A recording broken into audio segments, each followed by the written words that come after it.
I kindly request all delegates joining us today to please take your seats for the high-level opening of the session.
Okay. As we will begin shortly, may I kindly request all delegates joining us today to kindly take your seats for the high-level opening of the session.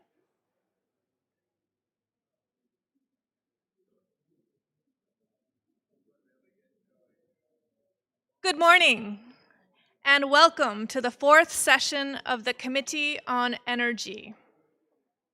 Please join me in welcoming our special guests now entering the room.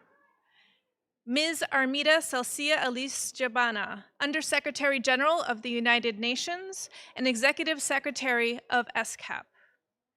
His Excellency Dr. Norkun Sitipong, Advisor to the Minister of Energy, Royal Thai Government, and Mr. Hong Pang Liu, Secretary of the Committee.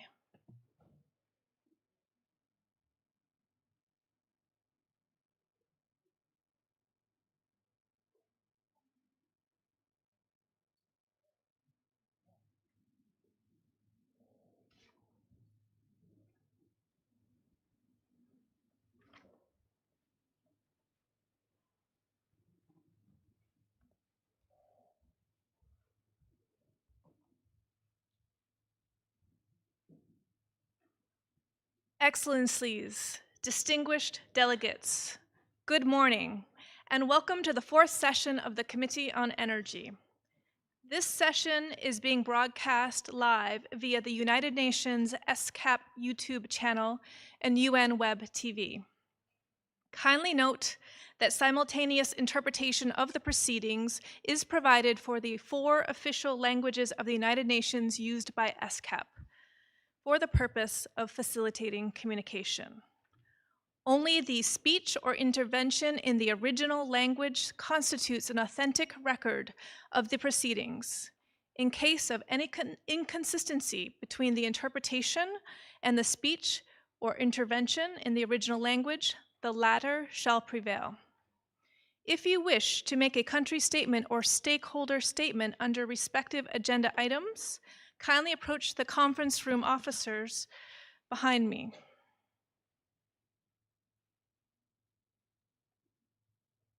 They will provide you with a speaker request form.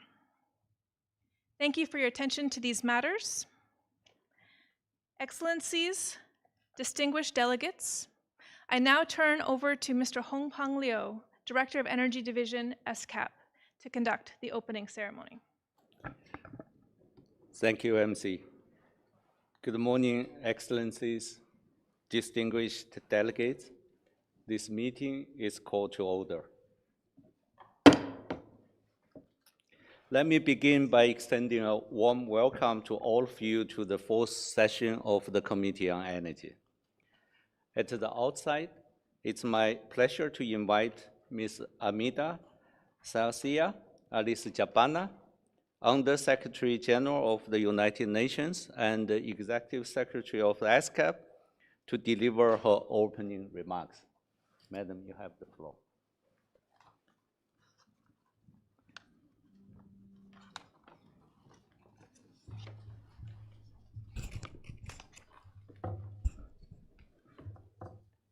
Excellency Mr. Narkun Sitipong, Advisor to the Minister of Energy of the Royal Thai Government, Excellencies, distinguished delegates, ladies and gentlemen, it is my pleasure to open the fourth session of the Committee on Energy. I would like to extend my sincere appreciation to the Ministry of Energy of the Royal Thai Government for their continued partnership and support in organizing this important meeting. 2 years ago, we convened for the third Asian Pacific Energy Forum, which culminated in the ministerial declaration on building a secure, sustainable, and interconnected energy future for Asia and the Pacific. That declaration reaffirmed energy as a cornerstone of sustainable development. It underscored the urgent challenge of ensuring access to affordable, reliable, sustainable, and modern energy for all, especially for people living in least developed countries, landlocked developing countries, and small island developing states. The declaration also sent a clear message: multilateralism and international cooperation are essential to achieving energy access for all. It highlighted the key roles of energy connectivity and cross-border energy trade and brought into focus the growing importance of ensuring resilient and responsible supply chains for the minerals and materials that underpin energy transition. Since the third forum, we have worked diligently to expand and deepen our support for member states in advancing sustainable energy. We continue to deliver on our mandates to support the achievement of Sustainable Development Goal 7 and to enhance regional power grid connectivity. We have also expanded our activities related to critical energy transition minerals. These efforts will be explored and discussed in greater depth over the next 2 days. According to the ESCAP Regional Trends Report on Energy for Sustainable Development 2025, to be officially launched at this committee a bit later, our region remains on track to achieve universal access to electricity by 2030. This is a major milestone.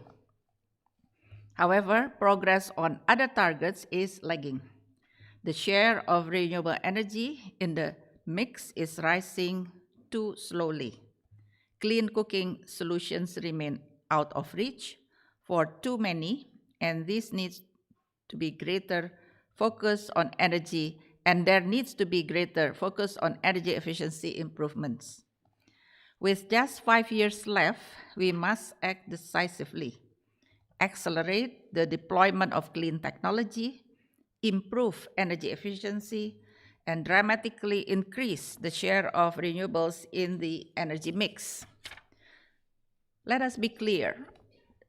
The targets under SG 7 are not just about sustainable energy. They are about economic opportunities, social development, and energy security. Expanding access to clean energy unlocks inclusive growth, shields economies from price volatility, delivers social benefits, and builds resilience to climate and geopolitical shocks. Every country, regardless of its level of development, has a stake in this agenda and responsibility to act. To accelerate progress, we have worked closely with member states. For example, 18 countries and 8 provinces and cities have developed SDG 7 roadmaps. This engagement is leading to follow-up support to countries to implement the roadmap recommendation. We are also working closely with countries like Cambodia, Indonesia, and Vietnam to develop national cooling action plans. This is a key means of reducing energy consumption in our region. Our work on regional power connectivity is guided by the Regional Roadmap on Power System Connectivity. Developed with member states, the roadmap lays out a shared vision and a set of practical strategies for building secure, sustainable, and affordable power system. This year, we are taking stock of progress made towards the roadmap's implementation.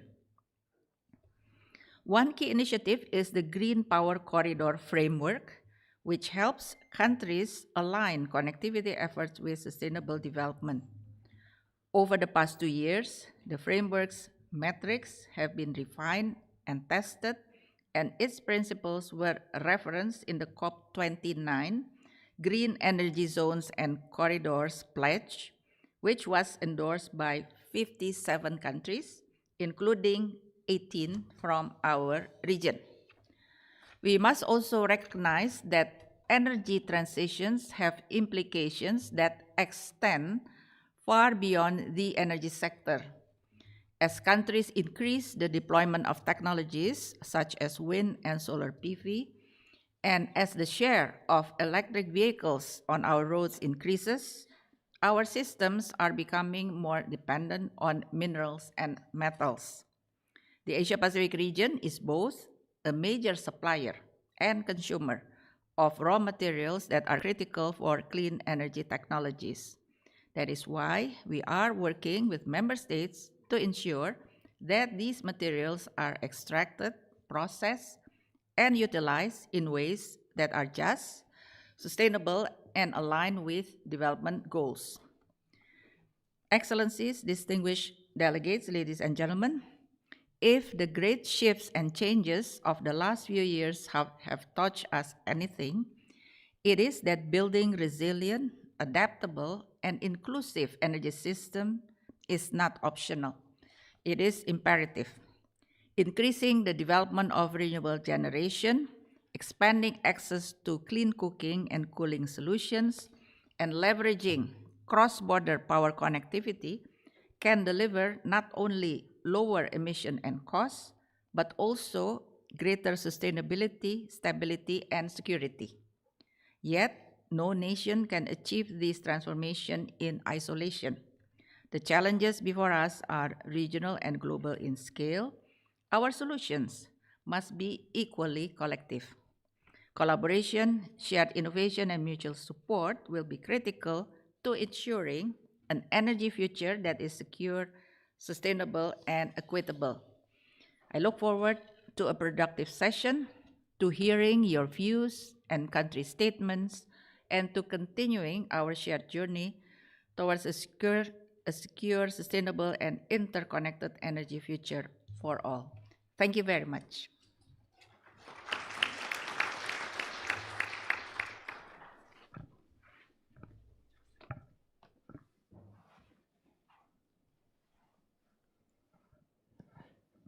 Thank you, Madam Executive Secretary, for your opening remarks. I would like now invite His Excellency Dr. Nakhon Sitipong, Advisor to the Minister of Energy, Royal Thai Government, to deliver his opening remarks. Excellency, you have the floor. Thank you.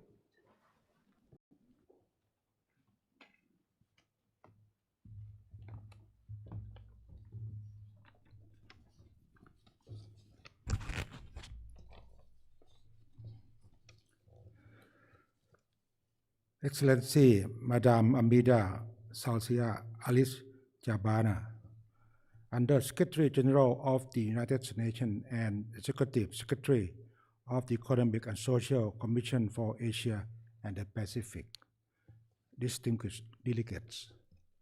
Good morning and Sawadee Krap.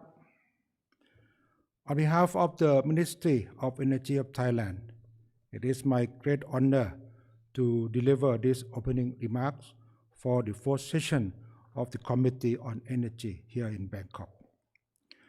Allow me to express my sincere gratitude to the United Nations Economic and Social Commission for Asia and the Pacific for convening this important gathering, which comes at a time when energy issues are at the heart of sustainable development across our region. Over the past sessions, this committee has become a cornerstone for regional dialogue on energy.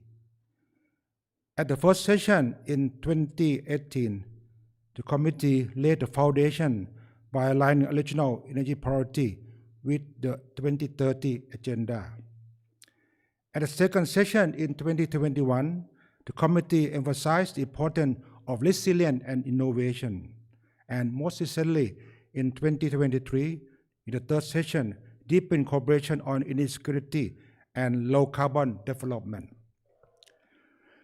These milestones demonstrate the value of this platform. At the same time, they remind us that our work is far from finished. And it is precisely the sense of continuity and ambition that bring us together today for the fourth session. Since the energy transition is no longer optional, it is mostly urgent. Our region faces rising demand, volatile price, import dependence, and the mounting impacts of climate change. These pressure threaten energy security, economic stability, and social well-being. Our task is twofold: to ensure reliable and affordable energy while accelerating the shift to green and sustainable system, and to do so in a way that it is just and inclusive, so the benefits are shared by all. This is why our work here matters, to turn shared challenge into shared solutions, and to make the energy transition work for everyone. At this critical moment, the fourth session of the Committee on Energy offers us the opportunity to look honestly at where we stand and where we must go. The challenge of rising demand, volatile markets, and climate pressure remind us achieving SDG 7 is not only a target, it is a necessity for the stability and prosperity of our region. This gathering is therefore not just only about reviewing progress, but about shaping the direction of our cooperation, how we strengthen regional energy connectivity, how we safeguard reliable and sustainable energy supply chains, and how we ensure that the voice of young people are part of the solution we pursue.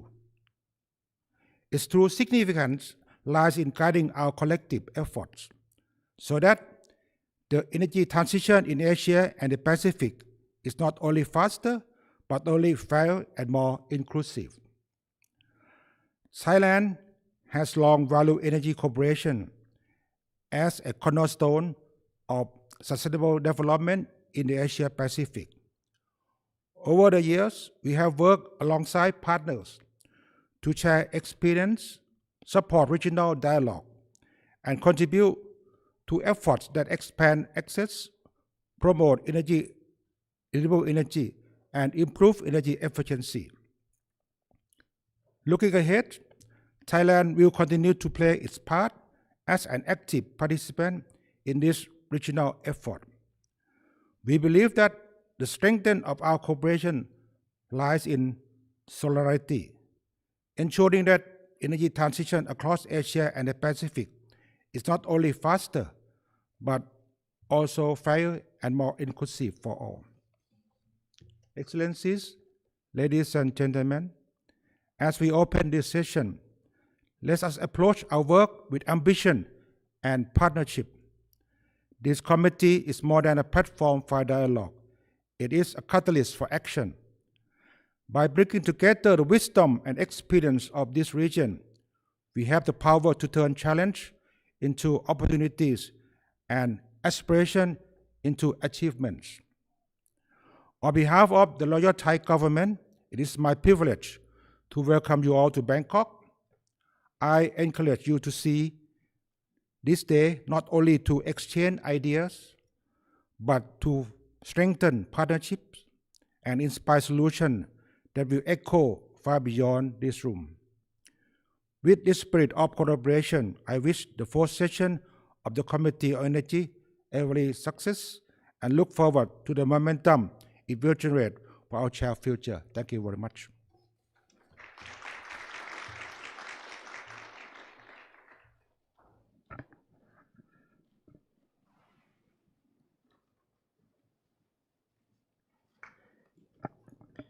Thank you, Excellency, for your insightful remarks.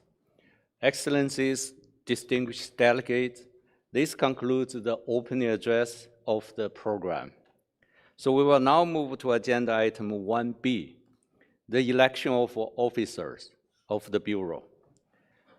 So Excellencies, distinguished delegates, it's now my pleasure to conduct the election of officers for the committee. So in line with its rules of procedure of ESCAP, the committee will elect from among its members a chair and 2 vice chairs.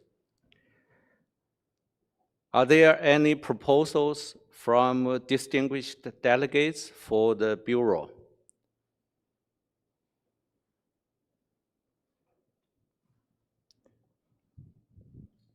I recognize the distinguished delegates of Georgia.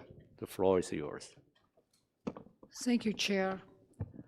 Ladies and gentlemen and distinguished delegates, the delegation of Georgia has a great pleasure to nominate an Honorable Elena Akinaga, Federated States of Micronesia, as a chair. As regards the vice chairs, let me introduce the vice chairs, and Mr. and the Changtsag Khichingui and Mongolia, and the Kriti Apesti from Thailand. We are sure that under the able leadership of this distinguished bureau, the task assigned to will be achieved and successfully. Thank you very much for your attention. Thank you, distinguished delegates of Georgia. Would any other delegation like to second the nominations as proposed by the distinguished delegates of Georgia? I recognize the distinguished delegates of Bhutan.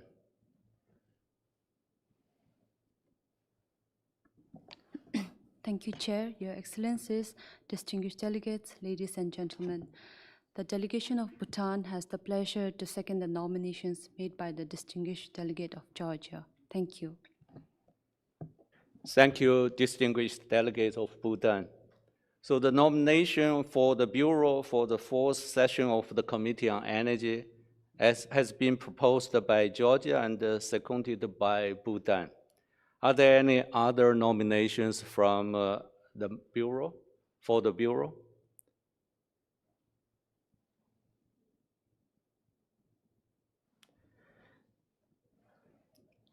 I see none. So Honorable Elena Akinaga, Secretary, Department of Resources and Development, Federated States of Micronesia as the chair. And Mr.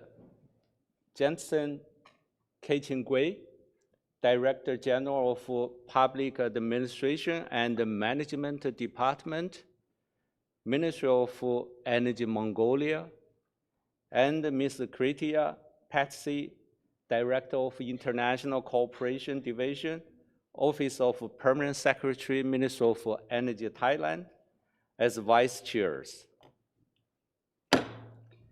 Please join me in congratulating the newly elected chair and the vice chairs.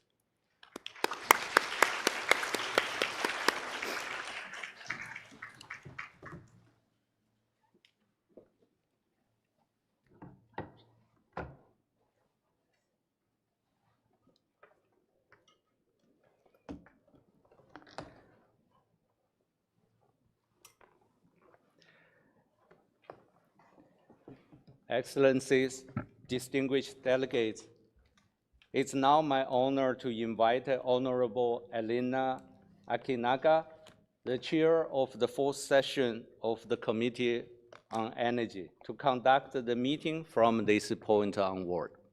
Madam, please.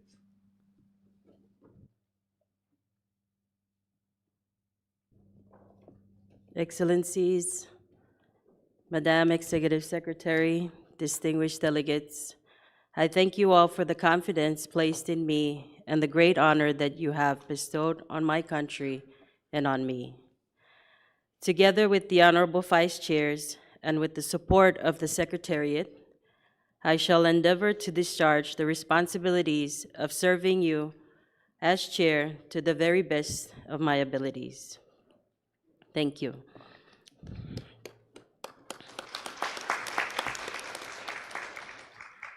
Excellencies, distinguished delegates, we will now move to Agenda Item 1C, Adoption of the Agenda. The provisional agenda for the fourth session of the Committee on Energy is contained in document ESCAP/CE4/1. Does any delegation have any comments on the agenda?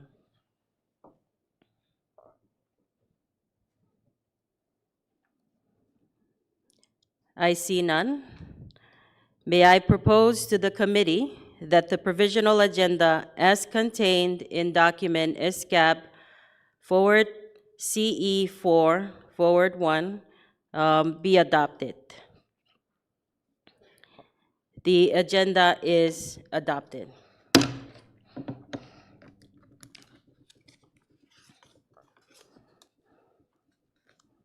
This one.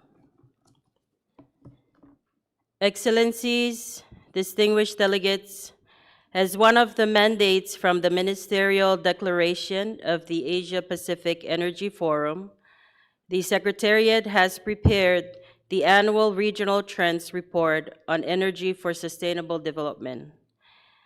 This year, the Regional Trends Report focuses on transforming energy systems for a low-carbon future in Asia and the Pacific.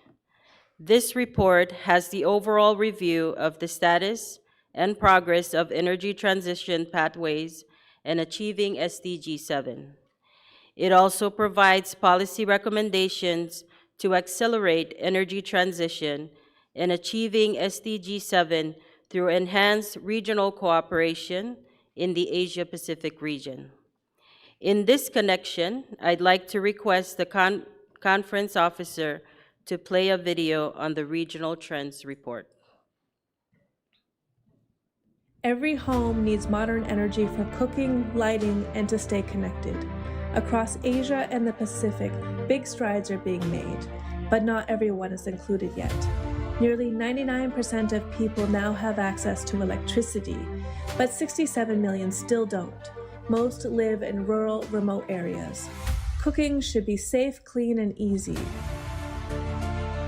1 in 3 people still rely on smoky fuels, putting their health at risk, especially women and children. The region is investing more than ever in renewables and clean technologies. Solar, wind, and electric vehicles are growing fast. However, some countries still face outdated grids and limited funds. The Asia-Pacific region produces more than 60% of global fossil fuel emissions. Per capita, renewable energy installations remain lower than many other regions. Cross-border connectivity could boost renewable share. Factories, transport, and buildings use a lot of energy. Some countries are making these smarter and more efficient, but many economies need more help. ESCAP's Regional Trends Report on Energy for Sustainable Development 2025 highlights these shifts and what's needed to go further.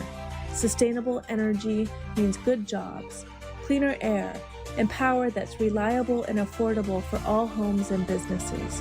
But to get there, countries need to invest boldly, plan smarter, and make sure the transition is fair, especially for rural and marginalized communities. With the right energy policies and partnerships, Asia and the Pacific can lead the way to a just and low-carbon future that works for everyone.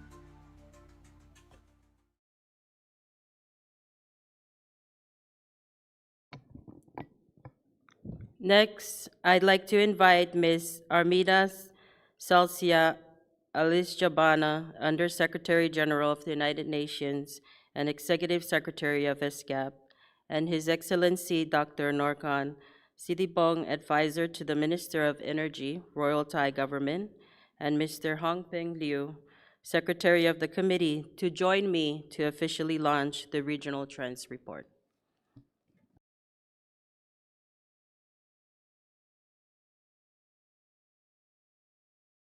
Excellencies, I have the pleasure of inviting the advisor to the minister, chair, and executive secretary of ESCAP to proceed to the front of the rostrum to officially launch the Regional Trends Report on Energy for Sustainable Development, transforming energy systems for a low-carbon future in Asia and the Pacific, and for a group photo.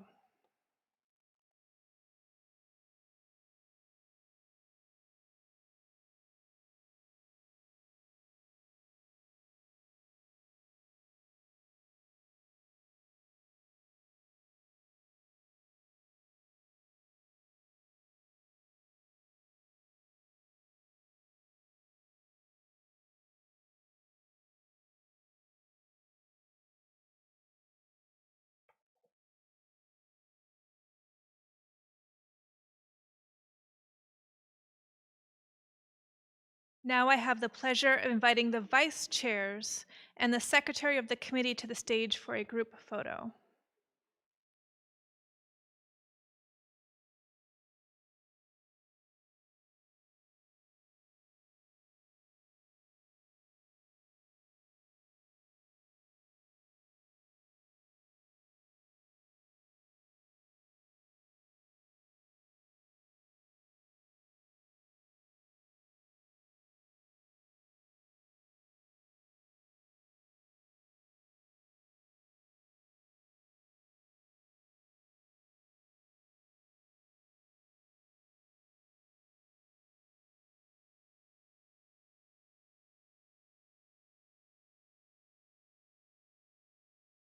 Thank you, Excellencies and distinguished delegates. Now I am pleased to invite all participants for another group photo to commemorate the committee session. May I please invite all participants to the stage for a group photo.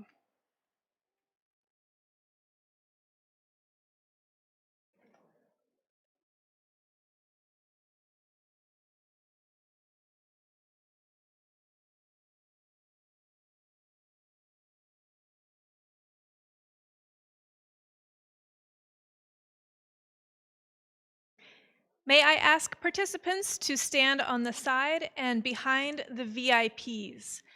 The photographer may take a few photos. Please wait for a signal from the photographer before you leave your position.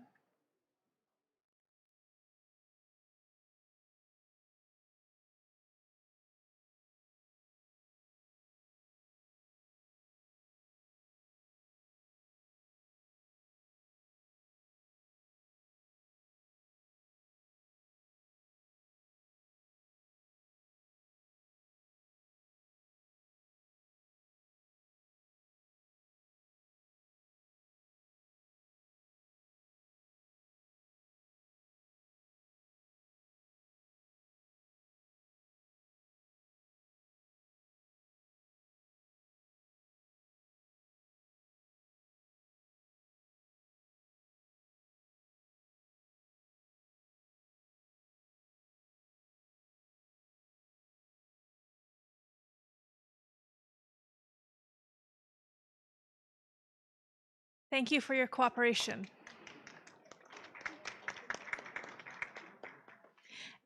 Excellencies and delegates, this concludes the photo session. Thank you and kindly return to your seats. The meeting may now continue.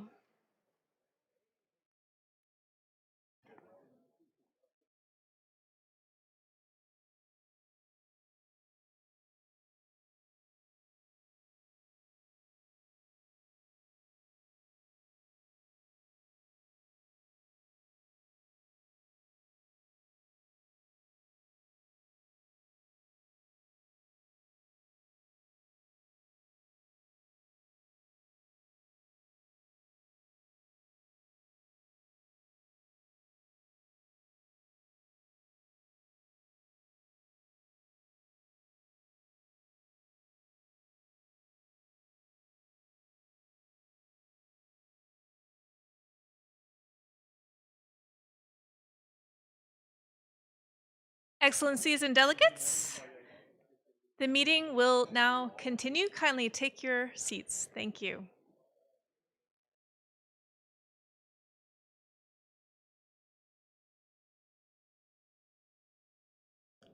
Excellencies, distinguished delegates, let us now resume with the proceedings of the committee.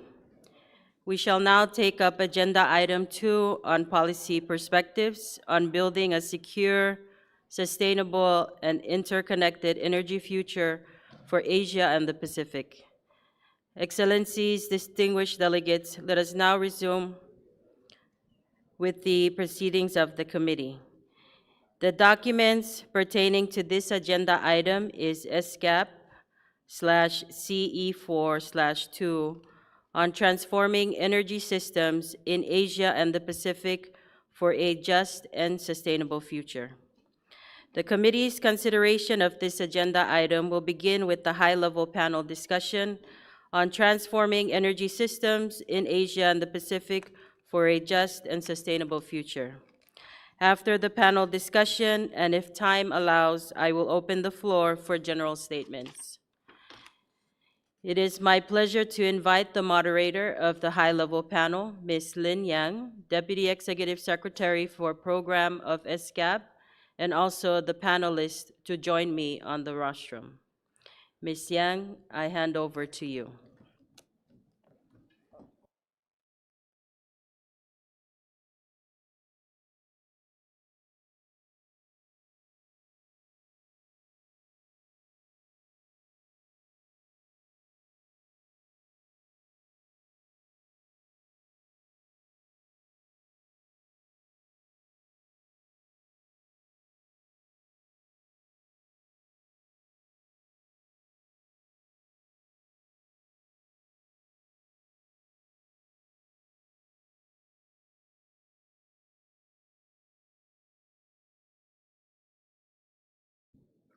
Thank you, Chair, Excellencies, distinguished delegates.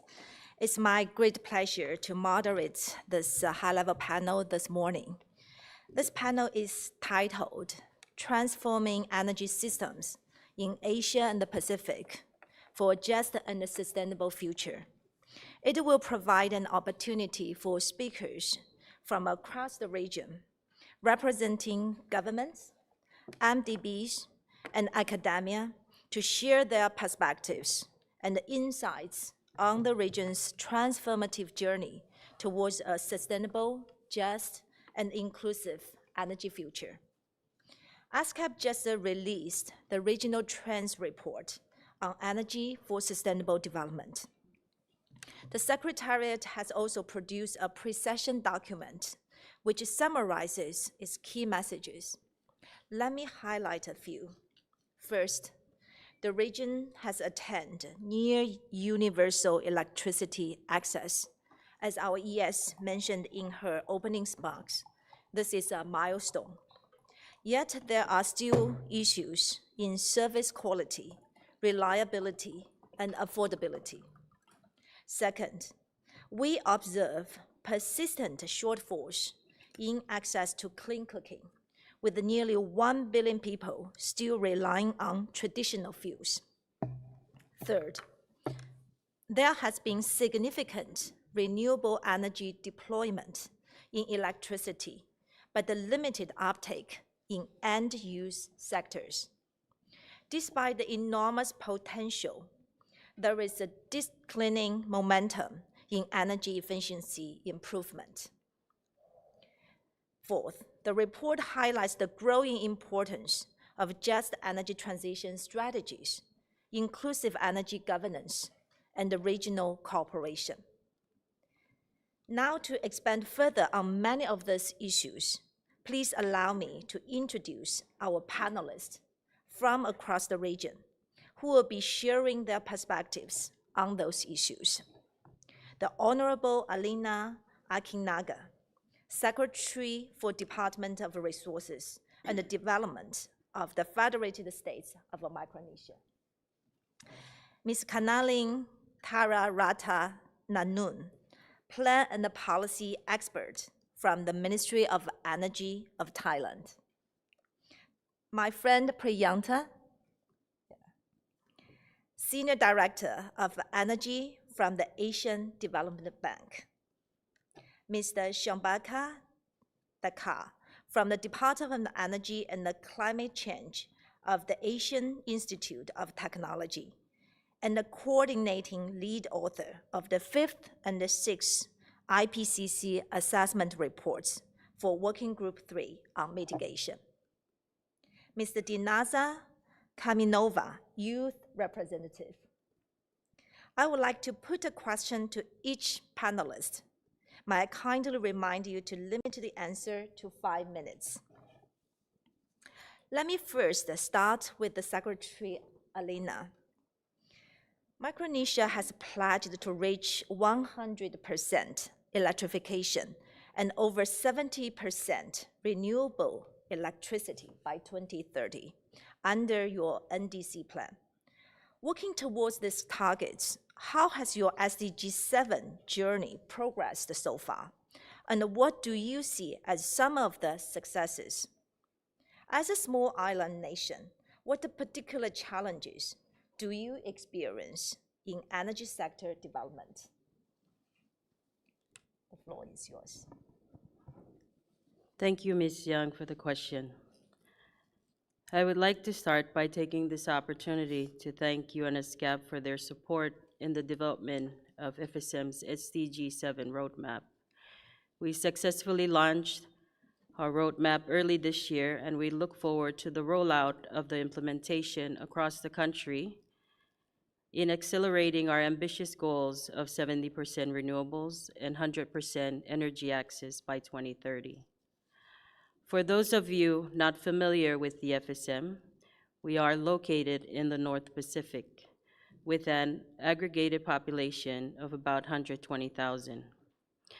We have 4 states that comprises 607 islands, which includes 65 that are inhabited, with a total combined land area of about 700 square kilometers spread across a vast EEZ of more than 2.9 million square kilometers. For the FSM, achieving SDG 7 is central to both our development and our climate resilience. On our 4 main islands, about 97% of people already have access to grid electricity, largely powered by diesel generators, and about 4% of our generation comes from renewable energy source today. So the real challenge lies in our outer islands. Except for some islands in the state of Yap that are served by solar mini-grids, most outer islands still lack access to electricity. For example, the state of Chuuk is the most undeserved. Only 2 of its 40 islands currently have electricity. I would say our SDG 7 journey took a major step forward this year with a 15 million grant from the Asian Development Bank. This program will help us bring renewable energy to our outer islands through solar mini-grids or solar home systems where households are more dispersed. Importantly, this initiative goes beyond electrification. It is also about enabling livelihoods. We will introduce productive uses of energy such as fish drying, flour processing from breadfruit and taro, ice making for fishing vessels, cold storage, and reverse osmosis plants to provide safe drinking water during droughts. Rainwater harvesting and water treatment for both drinking and agriculture are also part of this integrated approach. All of these systems will be powered by the renewables with storage, and the state utilities will take responsibility for operations and maintenance to ensure long-term sustainability. Additionally, we are also grateful for the support of partners such as DFAT of Australia, the European Union, and the World Bank, who are assisting with electrification and energy efficiency efforts. With the World Bank, we are finalizing an energy efficiency policy and minimum energy performance standards, which we expect to endorse by 2026.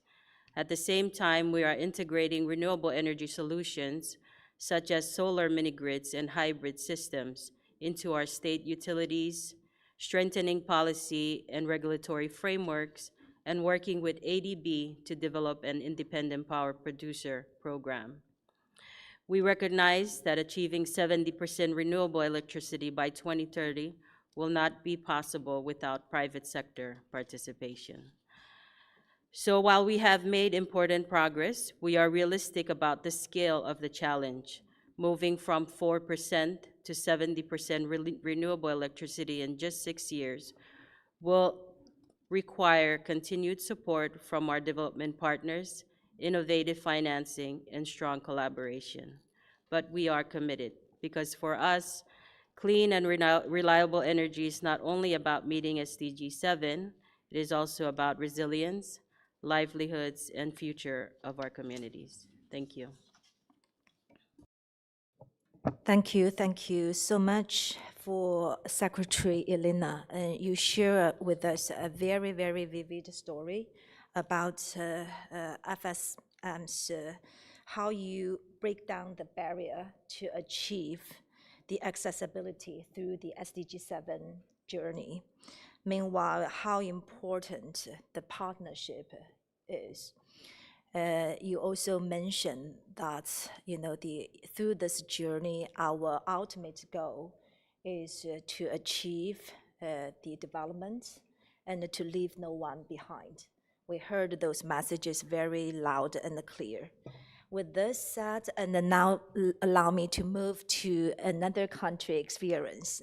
We have Kanalin and the policy and the plan expert.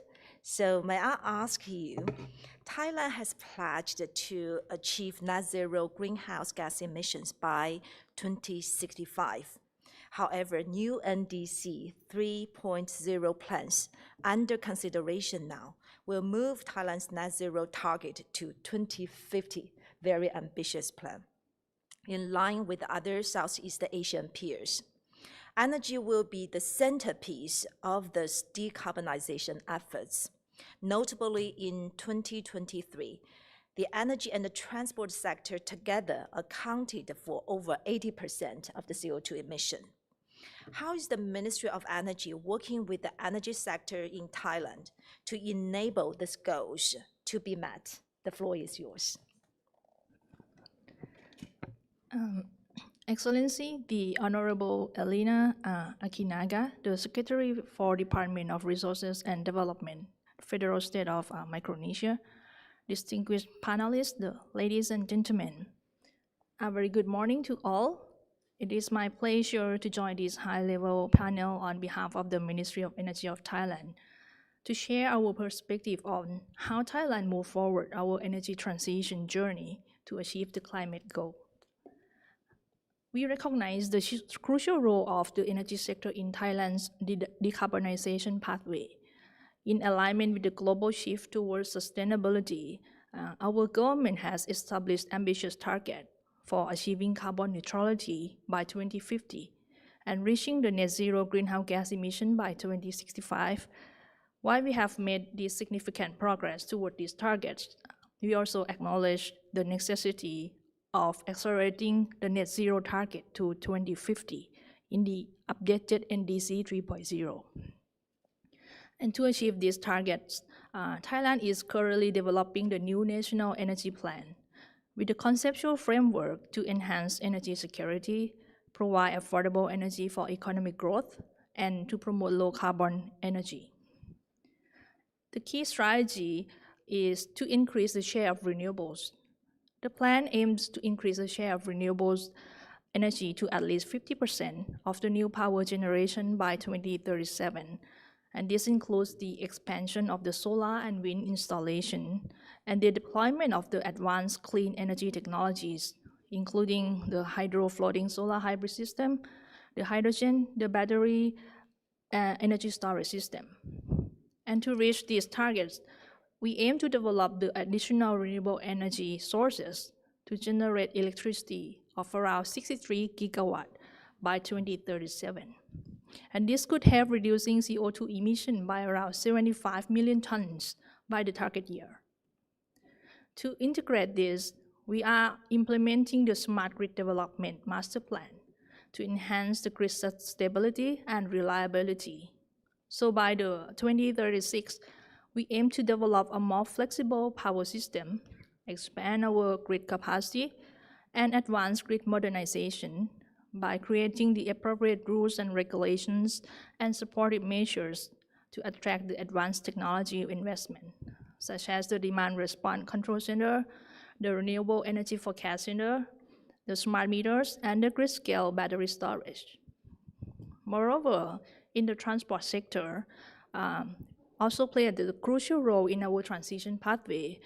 So under the 30 at 30 policy, we aim to achieve the 30% domestic electric vehicle production by 2030. In parallel, we are significantly expanding our EV infrastructure with a plan to install more charging stations to at least 1,000 fast chargers by the end of the year and 12,000 chargers by the year 2030. So this strategy reflects our commitment to reduce emission and encourage sustainable mobility. Energy efficiency is also the key component of our energy transition pathway. With the target of reducing the energy intensity at least 30%. In addition to the renewable energy and energy efficiency promotion, Thailand will drive policies to move forward to the adoption of the advanced energy transition technology, including the hydrogen energy, the nuclear small modular reactor technology,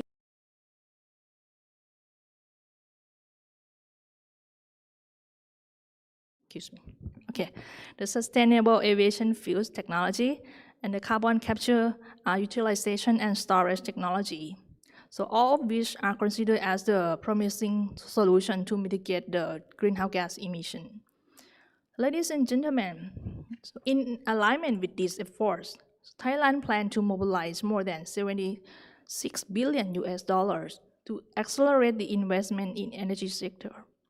We welcome foreign investors to drive the low carbon energy projects with incentive and supportive measures such as the feed-in tariff and the tax exemption.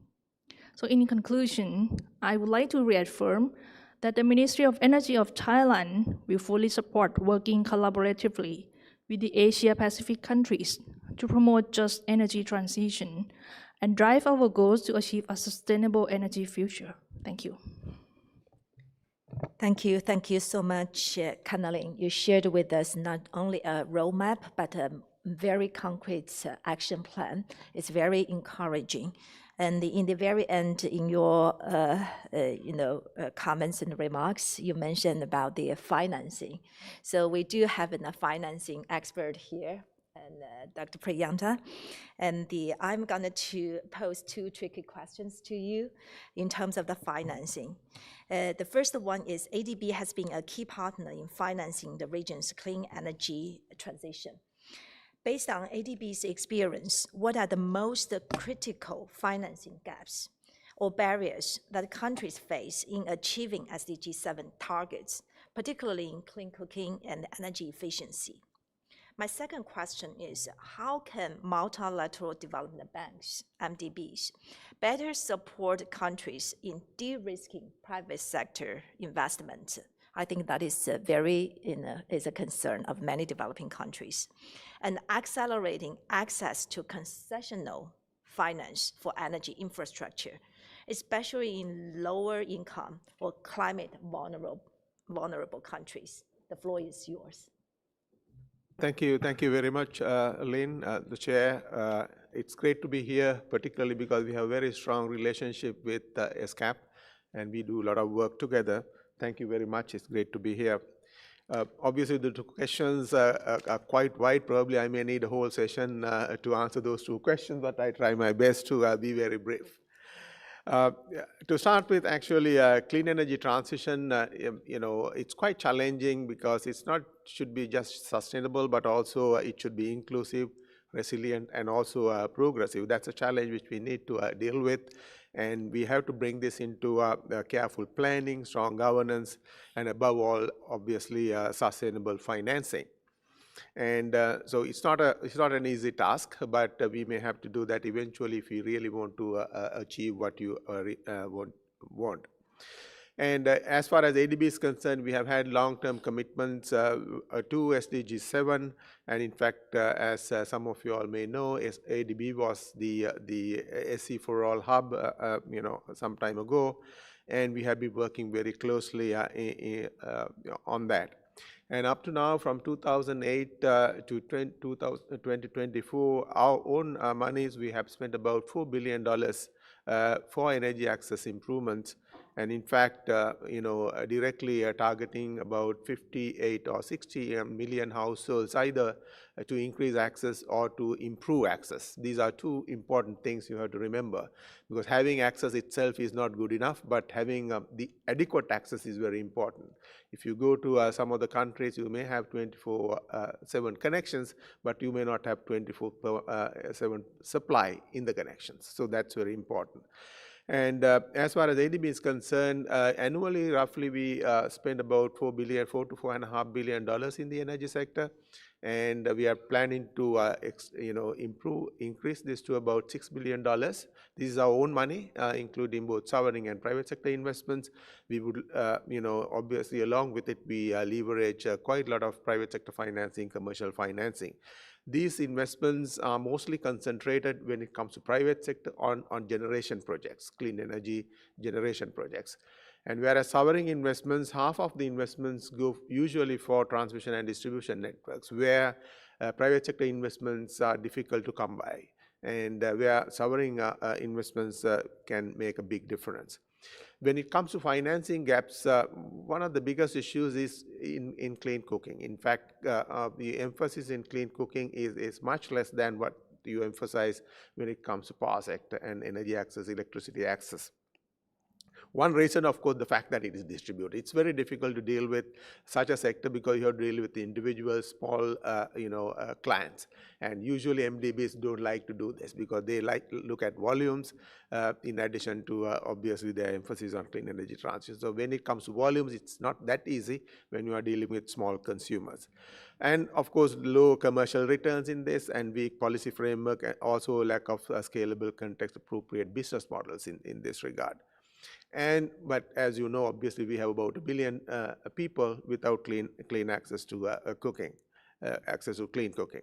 So we actually we partner with UN ESCAP and SC for All to do a small pilot project, demonstration project in Fiji, to give you one of the examples. And in fact, electric cooking is not a big deal. We have had this for ages, but important thing is to apply this in the context of clean energy transition and also make sure that it is affordable and also can be applied in any other country situations. And then the other is energy efficiency is another barrier which you need to deal with. And it has been there as so-called low-hanging fruit for many years. It's almost like a rotten fruit now because nobody picks it up in time because of, again, various barriers like high upfront costs and limited business models to deal with it. And then, in energy efficiency side, again, we are trying to do some demonstration projects with new technologies and so on to make sure that people get back to energy efficiency interventions, now.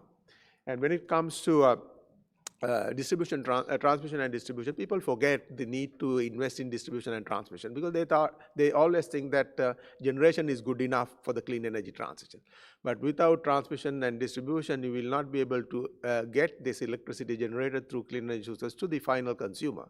So that's very important. That's why we invest 50% of our money as far as ADB is concerned in transmission and distribution. That's a very important part usually people forget.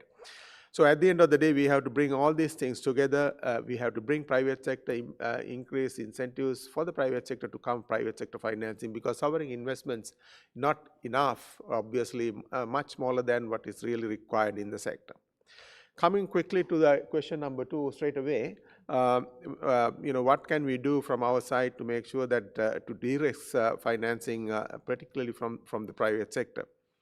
And in fact, when it comes to private sector investments, as far as MDBs are concerned, we have different financing modalities. One, of course, things like blended financing. We can We have our own financing, both concessional and commercial financing sources, and also we can bring in concessional financing from other sources like philanthropists, or like other sources like Green Climate Fund and so on.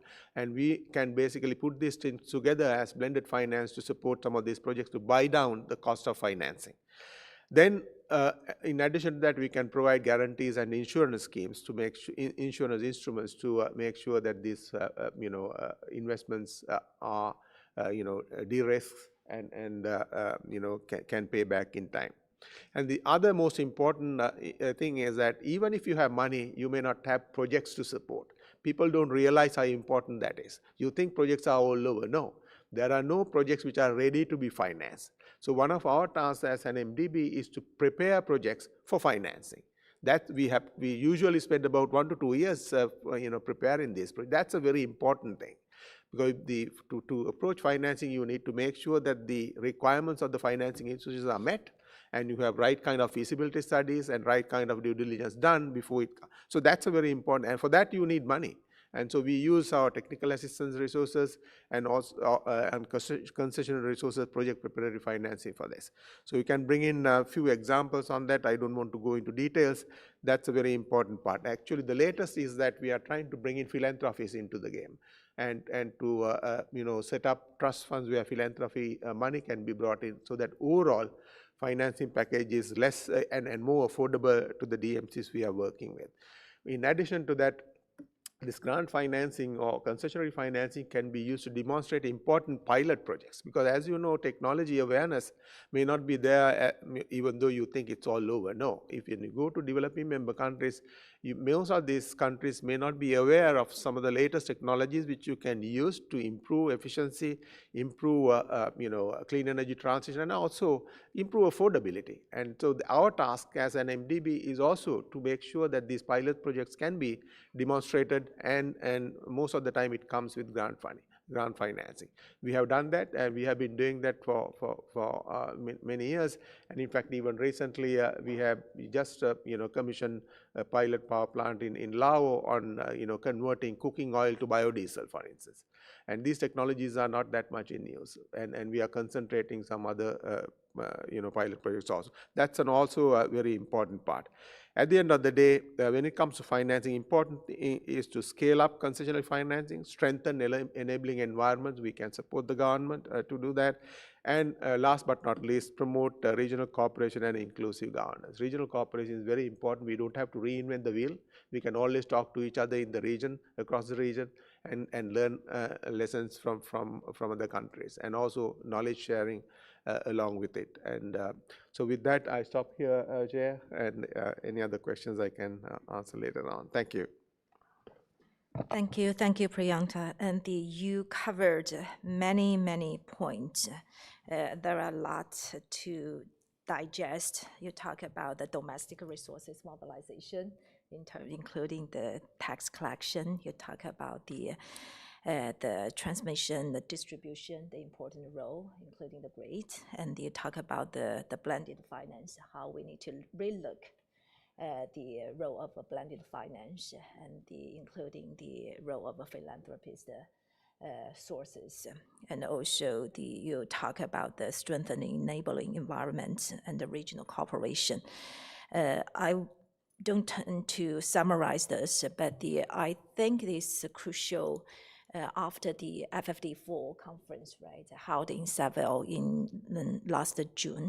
June, and we do need to cut the cost and cut the risk, and also I would say cut the time as well for developing countries and to better access finance. Those are very crucial.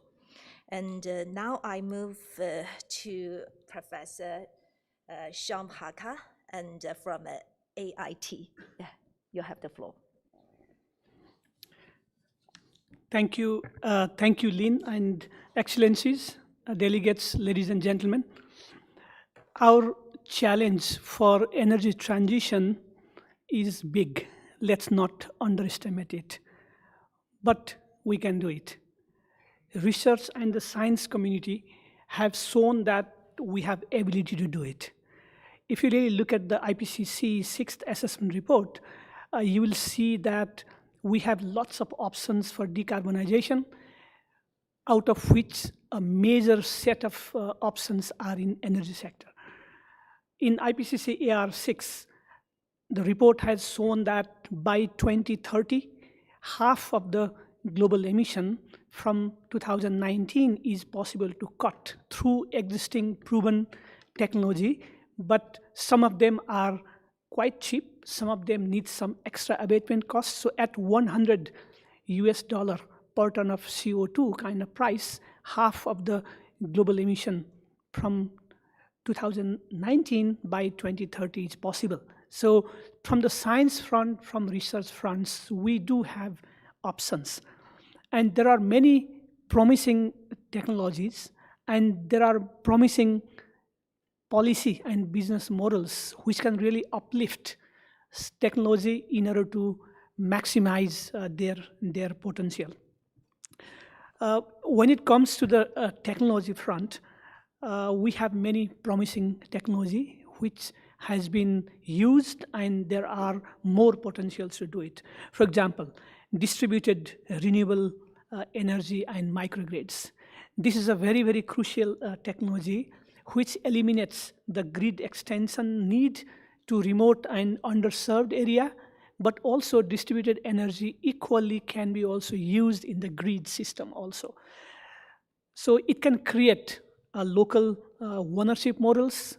Distributed energy can empower communities, and also it can build a resilience against the climate change. At the same time, it has potential to be integrated into the grid and provide grid stability and number of other things that we can do.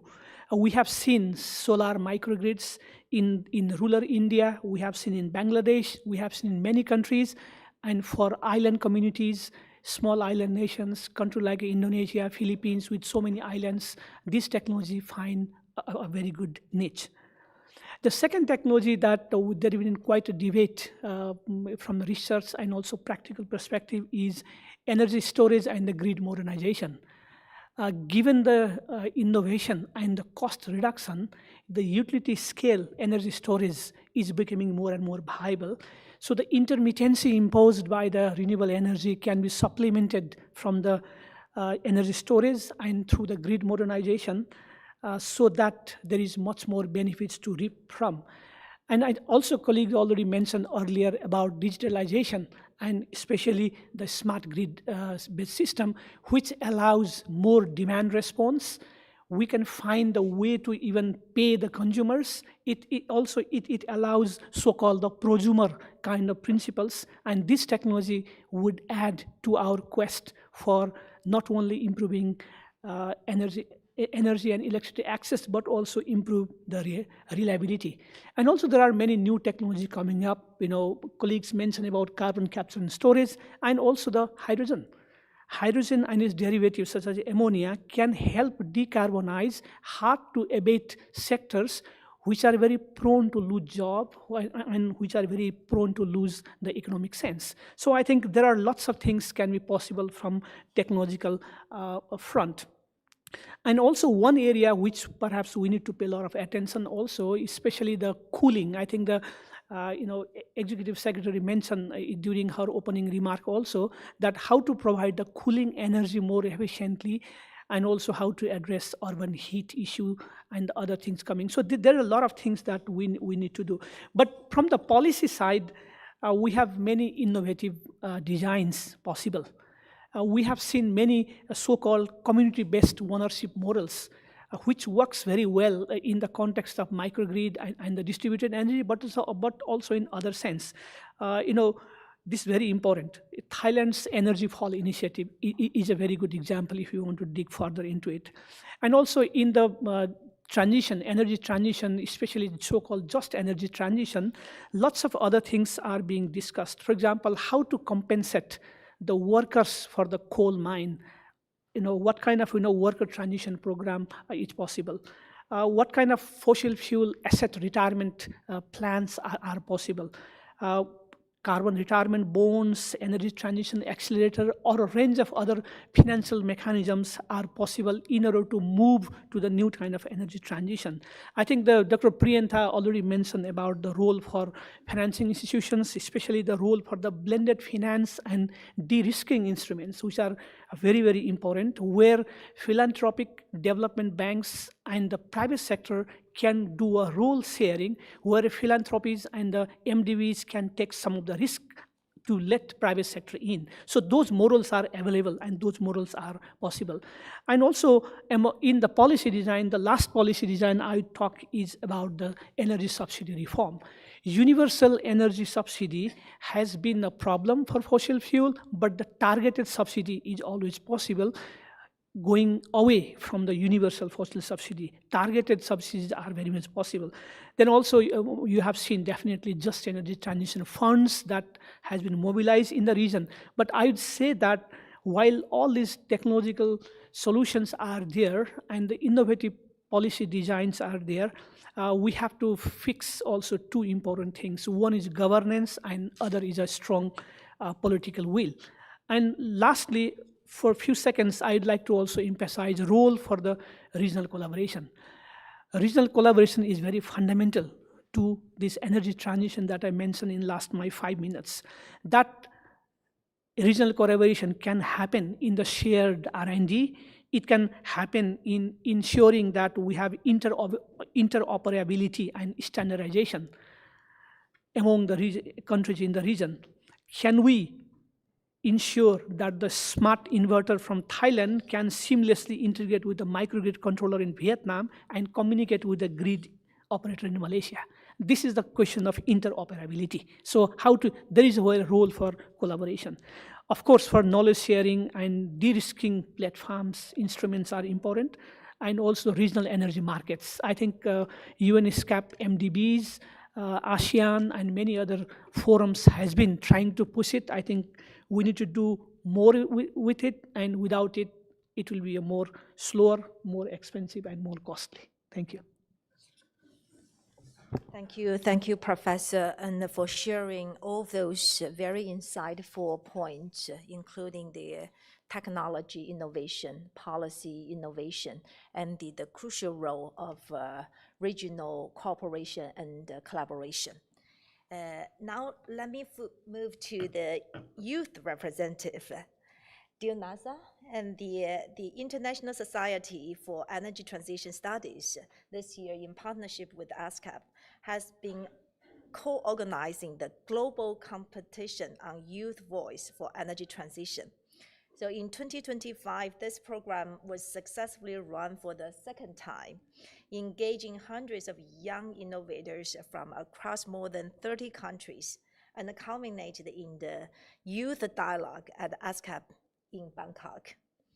From your perspective as the youth ambassador, what are the key messages and the priorities emerging from young people through the 2025 Youth Voice Competition and Dialogue? The floor is yours.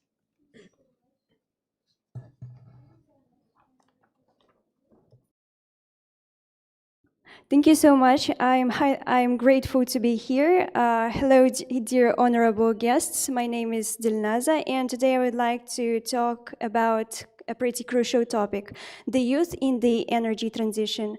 I was a second prize winner in the ESCAP Youth Voice Global competition on energy transition, and had the privilege of attending the global final in Chengdu and the youth dialogue here in Bangkok. This year, I have returned as a volunteer to help organize the 2025 competition.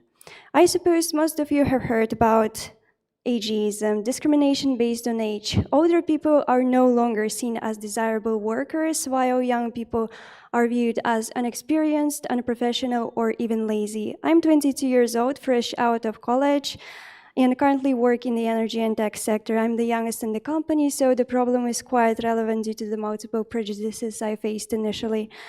Young people are often underestimated, seen as unambitious or difficult to manage, but youth is also known for their unconventional thinking. Take, for example, the finalists of the ISET's ESCAP Global Youth Voice Competition on Energy Transition. The participants and incredible young people who presented their projects here yesterday in the United Nations ESCAP HQ underwent a rigorous selection process, highlighting their technical insights and innovativeness. This year, we received 105 valid submissions from more than 300 participants, originating from 45 countries across Africa, mixed regions, East, South, Southeast, and West Asia. There were projects focused on sustainable educational programs, platforms, emissions tracking devices, sunshield films to reduce air conditioner use, and notable social initiatives. These are the fruits of nimble and innovative minds. Many young people are proactive, tech-savvy, and ambitious.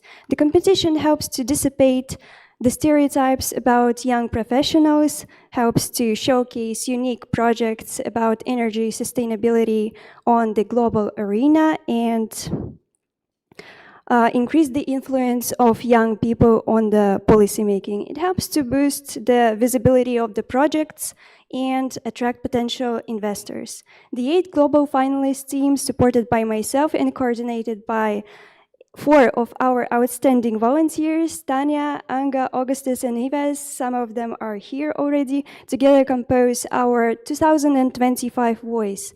Our co-created voice reflects innovation, realism, and fresh perspectives from youth around the world. Each of them has led unique sustainability energy transition projects and already faced some of the real-world implementation challenges, which made the final document even more specifically relevant and grounded.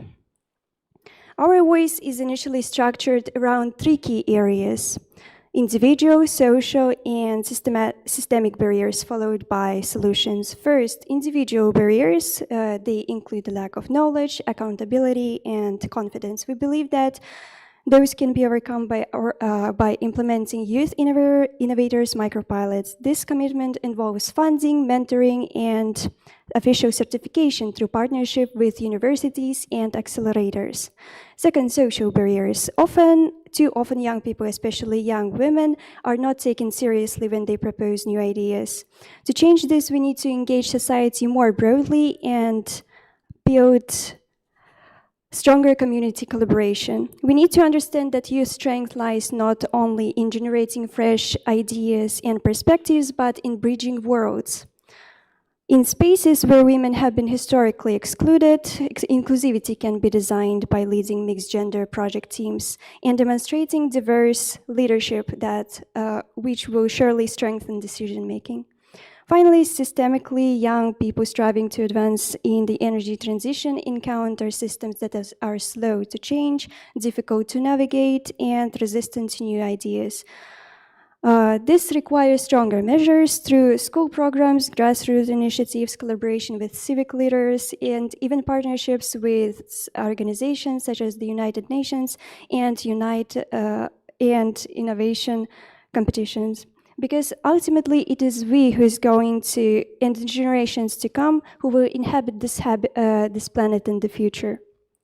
It's time to take our future into our own hands and to shape transition not just as bystanders, but as active partners in the sustainable future. Thank you so much. Thank you so much for all of those encouraging words. You mentioned all of those challenges as young innovators you are facing. And I would like to invite all the audience to give a very warm round of applause to our young representative as all those winners sitting behind. And actually, Priyanka and I attended the same event last week in Busan, Republic of Korea, a very big innovation event. In that event, our takeaway is that it's the time for transformation. the transformation not only in the energy use, but also how we move the energy across the borders, and as well as the source of energy. So it's really a shared journey, a journey with the from the government, from private sector, from academia, and as well as the driving force from young people. Before I conclude this panel, may I ask each speaker to leave us with some last thoughts. Please be brave. I will start from Professor Shamhaka. I would only say that energy transition is possible. We could decarbonize energy system in a very just manner, but we need to have a strong will and strong governance, and we have to put a right policy lever into place. So I just want to speak optimism here. Thank you, bringing us all the optimism to this room. And Kanali, you have the floor. I think for Thailand, we recognize the important role of the regional cooperation activities under the UN ESCAP, and we should be able to provide the policy and technical guidance, the academic report under the expert working group for transforming energy system. And we look forward to engage more with our colleagues and partners in the Asia Pacific for the low carbon future in the region. Thank you, and Secretary Alina. Thank you, Ms. Young. I think for FSM, I would like to leave a closing note to encourage that moving in the energy space needs a lot of collaboration among partners. Sometimes we drive our initiatives in a siloic approach, and that is something that we face a lot of challenge in. But in the energy space, it needs to have an integrated approach from a cross-sectoral approach. So collaborations, not just among government entities internally, but also from regional and international partners, is good to unify and to work together. Thank you. Thank you so much, Prayanta. Yes, my message is that you should look at everything as a solution to a problem of your own country rather than a solution in a particular sector. So which means the solution should encompass cross-sectoral solutions, not just energy sector. So that's very important. Along with it, I would request you to look at the technologies. The latest and the upcoming technologies can make a big difference. Don't be scared to adapt the latest technologies. Of course, keep in mind the affordability. Don't push technologies which are not affordable, but at the same time, please take steps to leapfrog in adapting technologies. Don't wait, go through the same path as others have taken. Leapfrog in technologies, that's very important. Thank you. Thank you. And dear Nana, Asa. I call young people to contribute as much as possible in their future, and remember that we always have your voice. Thank you so much. I do feel that it's really a good mix of panel, and with the recommendations from both the strategic level as well as the very concrete and pragmatic perspective. So with this said, I would like to conclude this panel. I thank all the panelists for your insights, comments, and the messages, and then let us give them a very warm round of applause. Thank you so much. I pass the floor back to the chair. Thank you, Ms. Young, and distinguished participants for a fruitful discussion.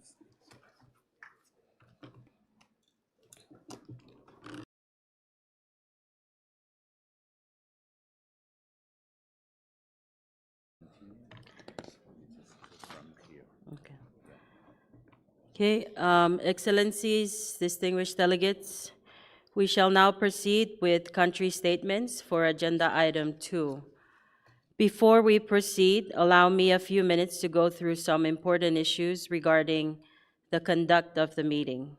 I would like to invite the distinguished delegates wishing to make statements to submit their names and written statements to the conference room officer seated to my left. Submitting a written statement will ensure that your statements are accurately reflected in the account of proceedings. I would like to urge all speakers to adhere to the time limit of 3 minutes to ensure we can hear from all those participating. I also would like to remind delegations that in case of a longer statement, you may provide the Secretariat with the full statement for sharing through the committee website.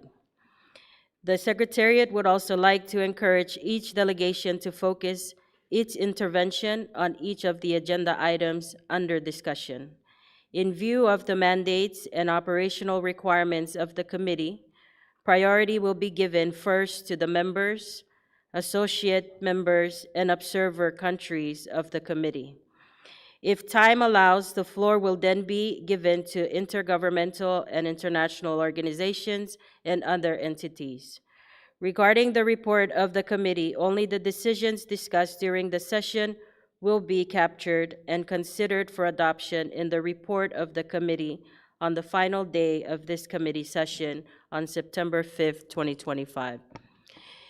In this connection, I would like to draw your attention to the procedure for consideration of draft discussions or decisions.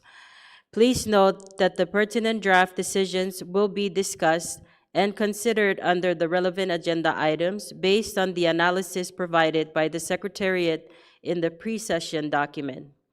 In this regard, please note that following the completion of country statements, the pertinent draft decisions will be discussed and considered under agenda items 3B and 3C. An account of the proceedings will be drafted after the session has ended, be circulated to participants so that they have an opportunity to ensure that their statements have been accurately reflected, and be annexed to the report on the session. Distinguished delegates, in order to facilitate the conduct of the session, I now turn to the matter of statements in exercise of the right of reply during the committee. In line with Rule 46 of the Rules of Procedure and Practice of the parent body of the Commission, the Economic and Social Council, I propose that in exercising the right of reply, delegations should be as brief as possible and deliver their statements at the end of the meeting at which the right is requested, or at the end of the day whenever 2 meetings have been scheduled for that day to consider the same item. I further propose that the number of interventions in exercise of the right of reply for any delegation at any given meeting should be limited to 2 per item, with the first intervention limited to 3 minutes, and the second, if any, to 2 minutes. Delegations wishing to exercise the right of reply are kindly requested to inform the Secretariat staff located to the right next to the podium. Is this clear to all delegations? I hear no objection. The committee will proceed accordingly. The first speaker. Let us continue. I now open the floor for country statements. The first speaker is Fiji. You now have the floor. Thank you, Madam Chair. Thank you for the opportunity to speak today on behalf of the government and people of Fiji. Fiji remains firmly committed to the 2030 Agenda for Sustainable Development and guided by our enhanced nationally determined contribution. In regards to National Progress on SDG 7, Madam Chair, Fiji has learned a vital lesson in our pursuit of SDG 7 that the quality of energy access is just as important as the quantity of connections. Our renewed focus is on reliability and resilience. In the area of clean cooking, geographic challenges persist. While LPG remains a key solution, high costs and logistical barriers continue to hinder deployment in remote areas requiring innovative localized solutions. Renewable energy deployment, Fiji has set a clear objective of achieving 100% renewable electricity generation. Progress has been made across 3 strategic areas. Firstly, the decarbonization of outer islands, the modernization of the national grid, and the expansion of inclusive energy access. In the areas of energy efficiency improvements, Madam Chair, Fiji's guiding philosophy is that the cheapest and cleanest kilowatt hour is the one we never have to generate. This makes efficiency our cheapest and most readily available energy resource for reducing demand and emissions. For over a decade, the Minimum Energy Performance Standards and Labeling Program has successfully reduced appliance-related energy waste. In regards to key national priorities and innovations, Madam Chair, a key national priority is to integrate enabling technologies proven to thrive in our unique Pacific environment. We are particularly focused on advancing energy storage, which is critical for grid stability given the variability of renewable resources. Financing the transition, Fiji is actively developing a robust domestic framework for green finance, including the establishment of a national green taxonomy and the Fiji Rural Electrification Fund. However, the scale of investment required exceeds national capacity, and strategic partnerships are essential to finance the critical enabling infrastructure needed to support our energy transition. Request for regional and cooperation support, Madam Chair, a just and equitable energy transition is an absolute imperative for Fiji. We are committed to ensuring that workers and communities are supported through skills development, training, and creation of sustainable green jobs, particularly in rural areas. In closing, Madam Chair, Fiji calls for strengthened regional cooperation in three key areas. Firstly, knowledge exchange, particularly on renewable energy integration in island contexts, capacity building to support utility modernization and energy planning, and innovative co-financing arrangements to unlock investment at scale. While our national pathways may differ, our shared objective is clear. Fiji stands ready to work in partnership with ESCAP and fellow member states in pursuit of this common goal. Thank you, ma'am. Thank you to the distinguished delegate from Fiji. Next, I invite the distinguished delegate from the Republic of Korea. You now have the floor. Thank you, Chair. Distinguished delegates, on behalf of the Republic of Korea, let me extend my sincere congratulations on the successful convening of the first session of the Committee on Energy. The Republic of Korea commends the Secretariat for preparing the insightful background document. The report confirms that our region has made steady progress, especially in electricity access and clean cooking, while noting remaining challenges such as the slow pace of renewable energy deployment and the slowdown in energy efficiency improvement. These remind us that stronger and more consistent policy efforts are required. We also recognize that there is no one-size-fits-all solution for our region. Given its diverse conditions, this is why ESCAP's role is so vital, serving as a platform where countries can support each other, sharing lessons learned and concrete progress with member states. Looking ahead, we propose that the Secretariat use not only SDG 7, but also the Global Renewables and Energy Efficiency Pledge adopted at COP28 as complementary benchmarks for our progress. While SDG 7 offers a broad guiding vision, the COP28 pledge helps us set clear numerical targets. Taken together, they can serve as so-called dual reference points. We encourage the Secretariat to translate these benchmarks into concrete work plans and measurable outcome indicators to strengthen accountability and transparency. This will allow our collective efforts to be assessed and enhanced over time. In line with this direction, the Republic of Korea has set ambitious targets. Solar and wind capacity will triple from 23 gigawatts in 2022 to 74 gigawatts by 2030, contributing to the COP28 pledge. 21 coal-fired units will be gradually phased out, and carbon-free energy will make up 53% of power generation by 2030. Moreover, the new administration is determined to accelerate a major transition to renewable energy by expanding and diversifying solar, offshore wind, and other clean sources, while building an energy highway and reforming the economy towards carbon neutrality. We'd like to stress that this transition must not only fast, but also just and inclusive, supporting affected SMEs and workers and vulnerable groups during this shift will be crucial for building social acceptance and long-term success. The Republic of Korea stands ready to work closely with ESCAP and fellow member states to share best practices, advance technology cooperation, and accelerate a clean, secure, and inclusive energy future for our region. Before closing, I'd like to share some news. The Republic of Korea will host the 2025 APEC Economic Leaders Meeting from October 31st to November 1st in Gyeongju, home to various UNESCO World Heritage Sites. At this conference, leaders of 21 APEC member economies will discuss pathway to the Asia-Pacific region's shared prosperity amid today's global uncertainties. In advance of the leaders' meeting, the APEC Energy Ministerial Conference was organized in Busan in August, and it laid the foundation for high-level discussion at the meeting.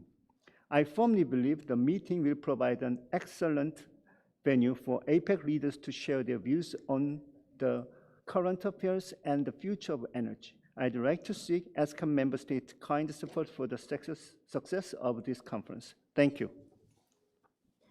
Thank you, distinguished delegate from the Republic of Korea. Next, I invite the distinguished delegate from the Russian Federation. You have the floor.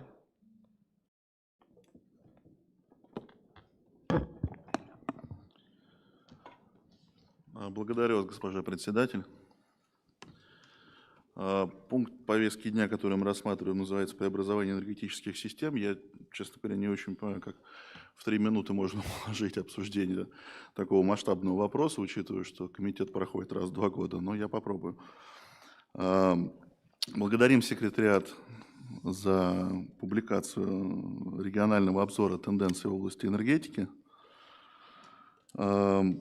Исходим из того, что экономические, ресурсные, демографические, экологические и иные особенности, характерные для разных государств, обуславливают различные пути энергетического перехода и достижения показателей ЦОР-7, цели устойчивого развития номер 7 энергетической.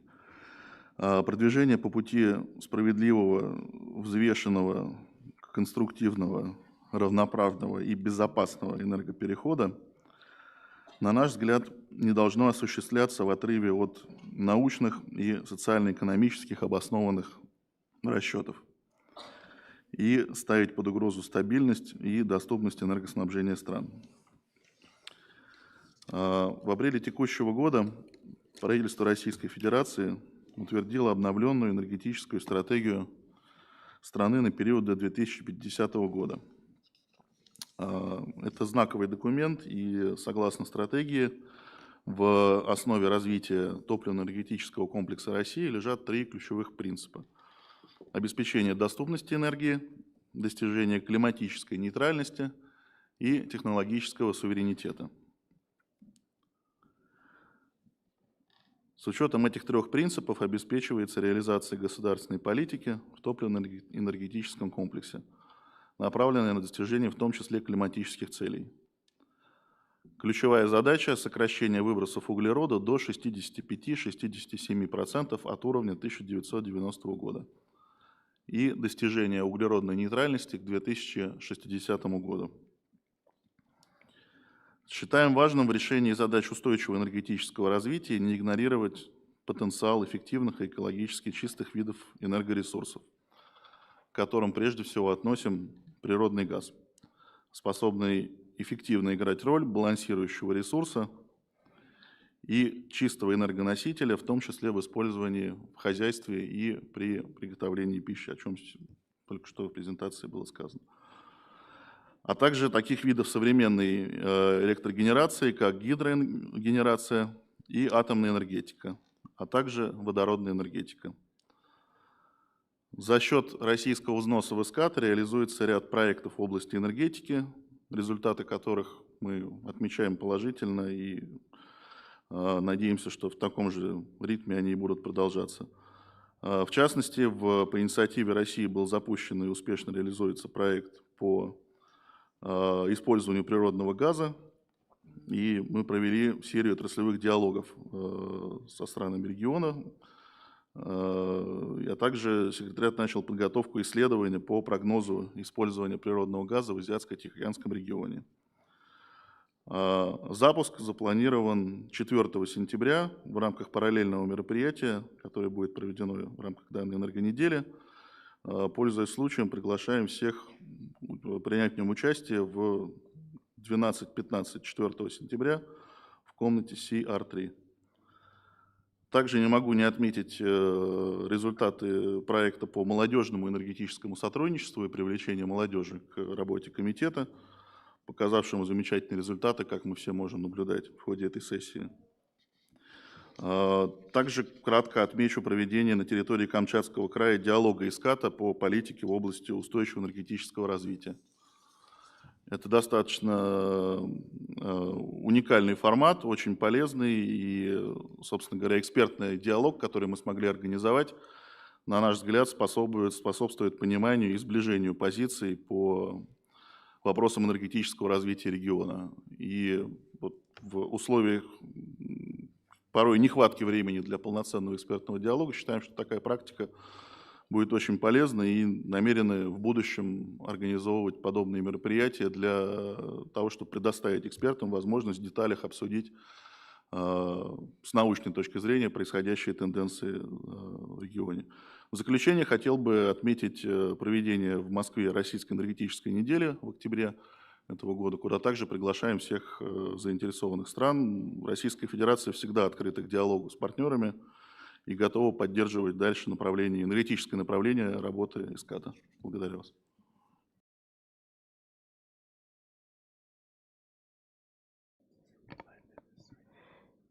Thank you, distinguished delegate from the Russian Federation. Before we move to the next speaker, I kindly remind speakers to keep with the allotted time of 3 minutes. Next, I'd like to invite the distinguished delegate from Indonesia. You have the floor. Thank you, Madam Chair. I would like to mention that Indonesia remains firmly committed to the transformation of energy transition. This commitment is reflected in our ambitious goal to achieve net zero emission by 2060 or sooner, and to increase the share of our new and renewable energy to 23% by 2025. However, while the progress has been made, our renewable energy share currently stands at around 13.1%. And for this, the greatest challenge we face is in terms of mobilizing sufficient capital on unaffordable costs. In emerging economies such as Indonesia, renewable energy projects often face elevated risk perception and relatively higher financing costs, resulting in a significant funding gap. From experience, we have learned several important lessons. The first one would be that the public funding alone is not enough. It must be complemented by private sector's participation. De-risking investment through clear policy frameworks, such as in our country, we have Indonesia Prudential Regulation on renewable energy, which is a critical first step. Second, there's the need of blended finance models, combining between public funds with private investment, as well as the strategic large-scale collaboration. For us, one of the strong examples of this approach is the Just Energy Transition Partnership, a 20 billion platform that illustrates how international public and private finance can work together to accelerate the energy transition in developing countries.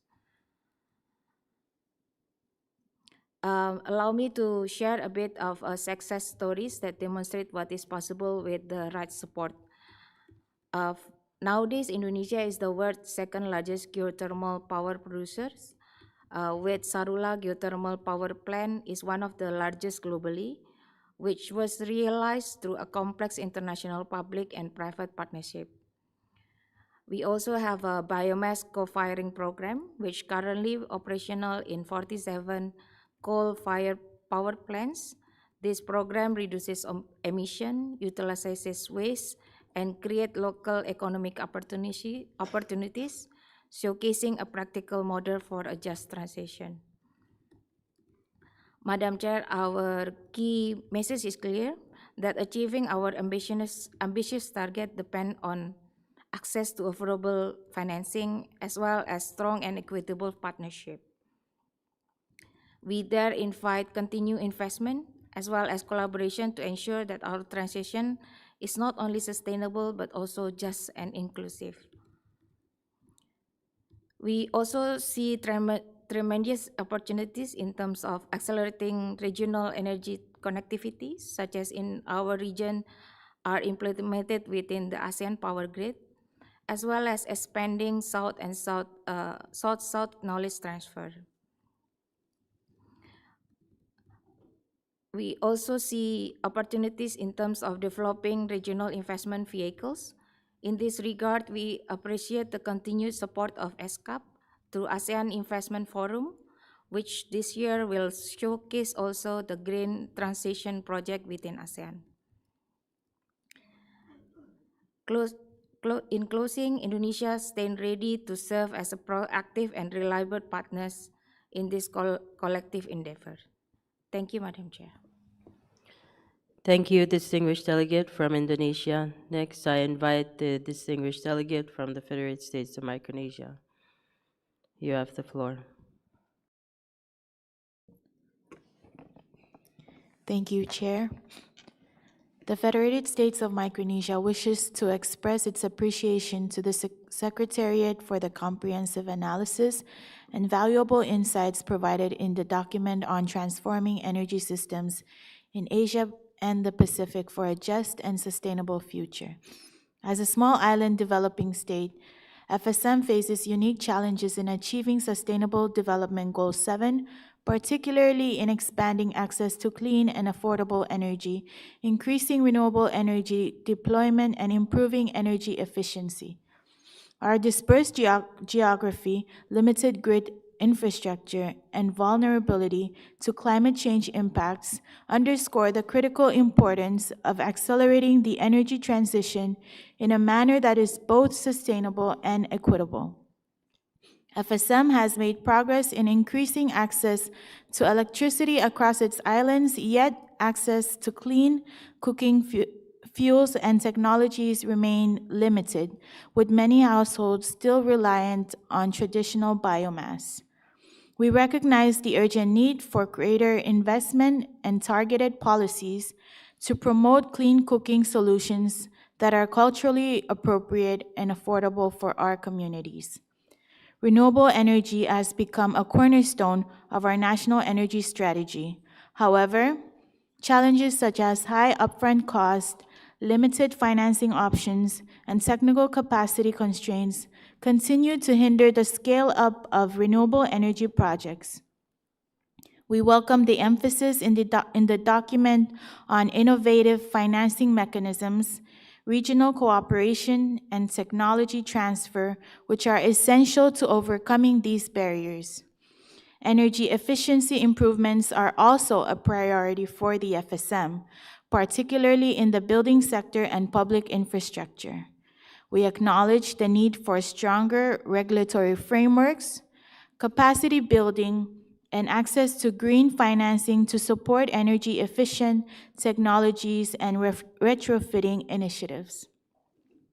Furthermore, FSM supports regional efforts to enhance power grid connectivity and cross-border cooperation, recognizing that such a collaboration can help optimize renewable energy resources and improve energy security for island nations. In closing, FSM calls upon ESCAP and member states to continue prioritizing support for small island developing states through tailored technical assistance, capacity development, and financial support.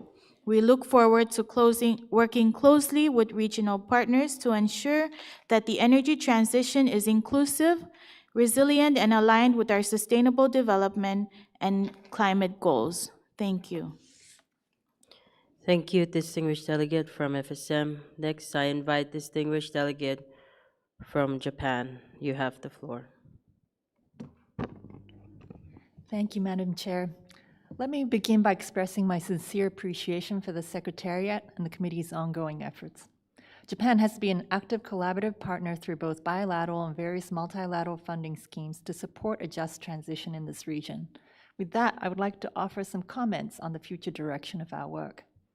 The global rise in energy demand driven by the expansion of new industries such as artificial intelligence and data centers is no longer limited to developed countries. It is a worldwide trend. In this context, improving energy access while advancing decarbonization requires a balanced and pragmatic approach. We must acknowledge that each country and region faces very different national circumstances. Therefore, the concept of one goal but various pathways and the pursuit of an orderly transition are essential.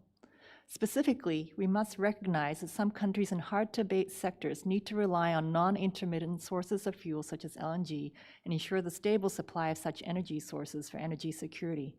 And as such, we need to further accelerate our efforts and innovation in achieving energy efficiency, which is the least resource-intensive exercise that we can all do. Mobilize financing to support the deployment of clean energy technologies. This includes correcting regional imbalances in clean energy investment and promoting a wide range of technologies, not only solar and wind, but also gas-fired power generation, hydrogen, ammonia, both co-firing and dedicated use, nuclear energy, carbon capture and storage, and carbon dioxide removal, et cetera, fostering technology innovation and competition. In particular, I'd like to highlight the importance of transition finance. If investment decisions are made based on rigid and short-term criteria, we risk divesting from technologies that are in fact essential for decarbonization.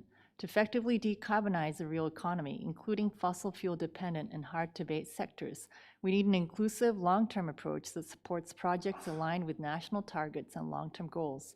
This approach is especially important in development finance in emerging and developing countries. Now, turning to renewable energy, we must also consider the vulnerabilities in its supply chains as cited in the IEA Energy Technology Perspectives Report. These include the geographic concentration of certain elements required for renewables, geopolitical risks, and the potential for supply disruptions. Moreover, renewable energy infrastructure such as solar panels and wind turbines is often more exposed to frequent damages from natural disasters like typhoons, floods, earthquakes, and wildfires compared to some conventional power plants. This can lead to frequent equipment damage and power outages and raise also future challenges in developing a resilient, independent economy and in managing large-scale waste from panels and batteries down the road. To address these risks and strengthen resilience, we recommend that the Secretariat shift its policy guidance and share best practices within existing work streams and resources more towards improving thinking about resilience measures, including transparency and sustainability of renewable supply chains, diversification and recycling measures in an efficient manner, enhancing regional manufacturing capacity resilience, leveraging improving existing collaboration on environmental and social safeguards for local communities for their benefits. We also think the issues written in IEA's report on energy technology perspectives is worthy to take note, especially in technical advice and capacity building. Thank you very much. Thank you, distinguished delegate from Japan. Next, I invite the distinguished delegate from the Philippines. You have the floor. Thank you, Madam Chair.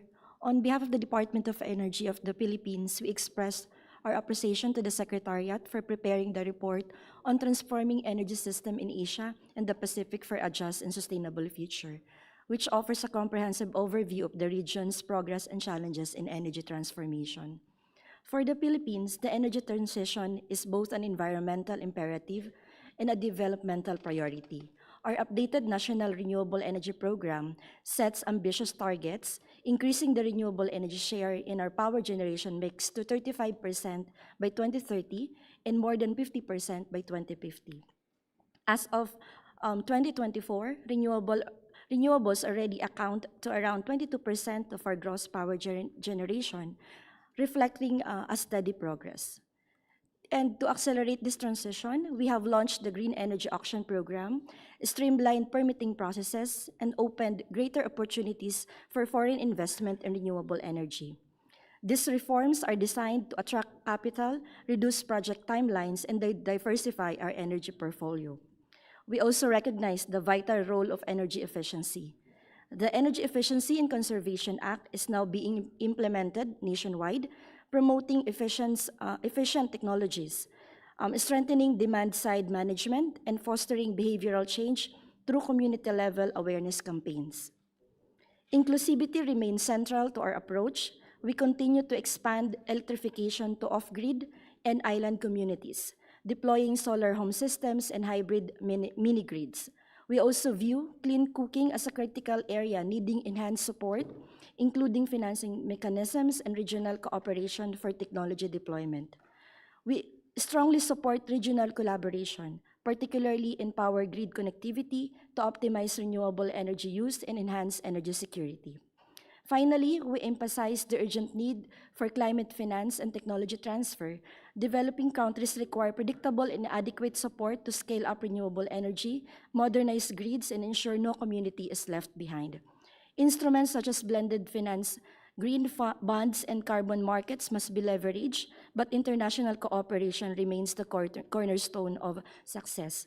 Madam Chair, in this regard, the Philippines respectfully recommends to the committee the following. Number one is to further strengthen regional cooperation on clean cooking and off-grid energy solutions, including support for financing mechanism and sharing of best practices.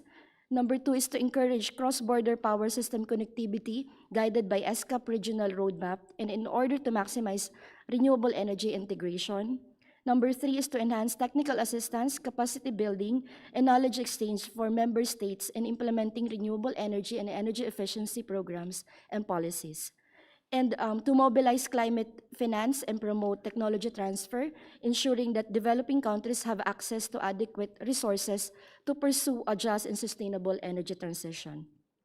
Madam Chair, the Philippines reaffirms its commitment to working with ESCAP and fellow member states to advance a just, affordable, and sustainable energy future for our region. Thank you very much. Thank you, distinguished delegate from the Philippines. If there are no more country statements, I will now open the floor to international organizations. I recognize Kadako. You have the floor. Thank you, Madam Chair. I'm great honored to share some opinions on behalf of GATCO, the Global Energy Interconnection Development and Cooperation Organization. Firstly, I want to say that the UN ESCAP Committee on Energy has played a key role in guiding energy transition across the Asia-Pacific region. Today's topic focuses on upgrading the energy system in the region. This aligns closely with GATCO's ongoing work. GATCO is committed to promoting the global energy interconnection. We support global energy transition and sustainable development. The global energy interconnection serves as a hub for energy conversion, optimization, and supply-demand matching. It's a modern energy system which is clean, dominated, electricity-centered, interconnected, and multi-energy integrated. GATCO has carried out extensive work promoting energy transition and interconnection worldwide. Southeast Asia is rich in clean energy resources and has great development potential. However, large-scale clean energy development in Southeast Asia faces challenges. These include uneven distribution of resources and demand, as well as mismatches in timing between supply and needs. To address this, the energy system in Southeast Asia must be transformed. We need to build a Southeast Asia energy interconnection. This will strengthen power interconnections within the region and with neighboring areas, and also advanced transmission technologies should be used. They will help integrate both domestic and external resources. This enables optimized allocation of clean energy across wider areas. To achieve this, GATCO has built close partnerships in recent years. We work with ESCAP, the ASEAN Center for Energy, governments, and enterprises. Together, we have conducted research on the Southeast Asia energy interconnection. These cooperation programs provide important support for energy transition in the region. Based on the research, we propose the following policy recommendation for Southeast Asia energy transition. First, develop multi-country coordinated plans for clean energy and power development. Second, accelerate the replacement of fossil fuels with clean energy and boost electrification. Third, promote large-scale application of advanced technologies like UHV, flexible HVDC, and submarine cables. Fourth, achieve optimized allocation and sharing of clean energy with East and South Asia. Fifth, establish multi-stakeholder mechanism for planning, building, operating, and managing the Southeast Asia energy interconnection.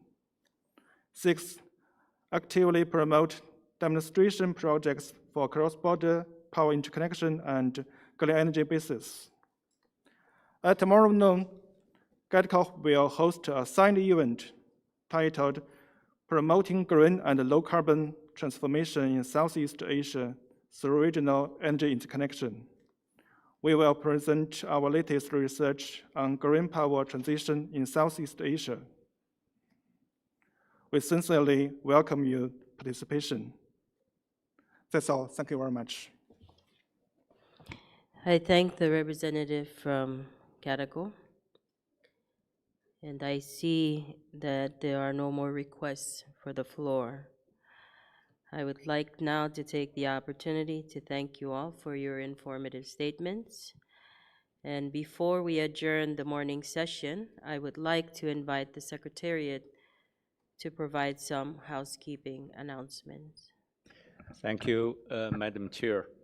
Distinguished delegates, please also please be informed that several site events will take place during these 3 days of the committee session. So a site event will be organized on sustainable energy transition, advancing SDG 7 through national roadmaps in meeting room A from 12:15 to 13:45 today. And in addition, there will be a site event on the role of distributed energy in achieving the Sustainable Development Goals, will be organized in conference room 3. So you may find more detailed information about all the site events during these 3 days from a committee website. Thank you, Madam Chair. Thank you, Secretariat. This concludes Agenda Item 2.